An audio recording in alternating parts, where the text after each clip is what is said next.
এটা পত্রিকায় আজকে হেডলাইন দেখলাম, কোথাও বলছে বাংলাদেশ জামাত ইসলামী সরকার গঠন করবে, বিএনপি বিরোধী দলে যাবে। তো ভাই সব আপনারা কি নির্ধারণ করে দিয়েছেন বিএনপি বিরোধী দলে যাবে নাকি জনগণ করবে? কিন্তু আমার জবাবটা এখানে সেরকম না। আমার জবাব হলো, আপনারা যখন এত বেশি কনফিডেন্ট হলেন, আত্মবিশ্বাসী হলেন যে সরকারি দল হবেন, তাহলে নির্বাচন না আসেন না কেন? আজকে এই বাহানা, কালকে এই বাহানা, পরশু এই বাহানা দিয়ে নির্বাচনকে বাধাগ্রস্ত করতে চাচ্ছেন কেন? উদ্দেশ্য কি সেটা তো আমরা জানি, আরো একটু কিছুদিন পরে বলবো। কাদেরকে নিয়ে আপনারা আন্দোলন করছেন এখন যুগপথের সঙ্গে, সেটা জনগণ দেখছে। তাদের মধ্যে একটি দল আছে, আমি নাম নিলে তো আবার অসুবিধা, 2024 সালের 7ই জানুয়ারি আমিডামি নির্বাচনে অংশগ্রহণ করেছিল। মার্কাটা বলতে পারি না? না, আচ্ছা, আপাতত এটা থাকলো, কারণ 7টা দলের মধ্যে আপনারা নাম খুঁজে নেবেন।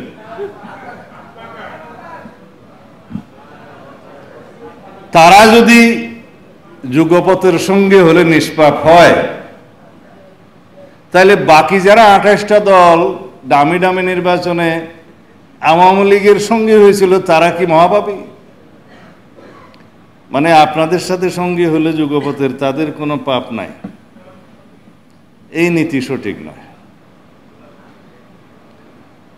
আর আপনারা কি বাতাসের কথা বললেন, তো যারা 2024 সালের নির্বাচনে তারা অংশগ্রহণ করার সুযোগ হয় নাই, কিন্তু তার আগের সব নির্বাচনে যারা হাত পাকা দিয়ে বাতাস করেছে তারাও সঙ্গী। তাদের সম্পর্কে আমি বললাম বলে আমার উপরে মহা আক্রমণ। কিন্তু সবাই এক এক রকমের দাবি নিয়ে আন্দোলনে যেতে পারেন, গণতান্ত্রিক অধিকার আছে। তা আমরা বলছিলাম যে বিষয়গুলো এখনো আলোচনার টেবিলে নিষ্পত্তি হওয়ার অপেক্ষায়, সেই জন্য অতিরিক্ত চাপ প্রয়োগ করার জন্য কি আপনারা রাস্তায় গেলেন? তো সেই চাপকে আবার বাতাসশূন্য করার জন্য আমাদেরকেও তো যেতে হবে রাস্তায় আন্দোলনে। সেটা কি আমরা এখন চাই? কারণ আমরা আলোচনার টেবিলে নিষ্পত্তি চাই। কারণ বাংলাদেশের গণতান্ত্রিক সংস্কৃতিতে অনেক পরিবর্তন হয়েছে। আমরা চর্চার মধ্য দিয়ে আছি রাজনৈতিক সংস্কৃতির, সেই চর্চা করতে করতে আমরা এইটাকেই ধারণ করব। আমরা ঐক্যবদ্ধ থাকব জাতীয় ইস্যুতে, দেশের স্বার্থে ইস্যুতে, স্বাধীনতা, সার্বভৌমত্ব, গণতন্ত্রের ইস্যুতে, যে কোনো জাতীয় বিষয়ে আমরা ঐক্যবদ্ধ থাকব। কিন্তু গণতান্ত্রিক চর্চায় আমাদের মধ্যে বাহাস হবে, মতভিন্নতা হবে, বহুমত পোষণ করব, কিন্তু সেটার নিষ্পত্তি হবে আলোচনার টেবিলে। আলোচনার টেবিল এবং আন্দোলন দুইটা যদি একই ইস্যুতে হয়, তাহলে এটাও স্ববিরোধিতা। কেউ বলছেন পিআর চাই, ঠিক আছে, পিআর যদি চাইতে হয় সেটা তো ডিসাইড করবে জনগণ। আমরা কে কয়টা রাস্তায় মিছিল করলাম, বিভাগীয় পর্যায়ে কে কয়টা সভা করলাম, 1000 2-3 লোক নিয়ে মিছিল করলাম, তাতে কি পিআর প্রতিষ্ঠিত হয়ে গেল? আপনারা নির্বাচনী ইশতেহারে আপনাদের দাবিগুলো উল্লেখ করে নির্বাচনে আসুন।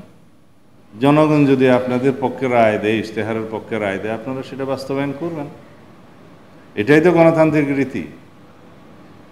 আর কেউ বলছেন এই সনদের আইন আনুক, আইনি ভিত্তি যদি না দেয়, তার ভিত্তিতে নির্বাচন না হয়, তাহলে নির্বাচনে যাবে না, ইত্যাদি ইত্যাদি।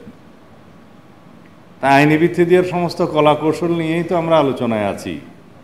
সমস্ত রকমের বিশ্লেষণ আমরা করেছি, অনেকে তাদের দাবি দিয়েছে, প্রস্তাব দিয়েছে, বিশেষজ্ঞ কমিটি দিয়েছে, আমরা সেটার উপরে কথা বলছি।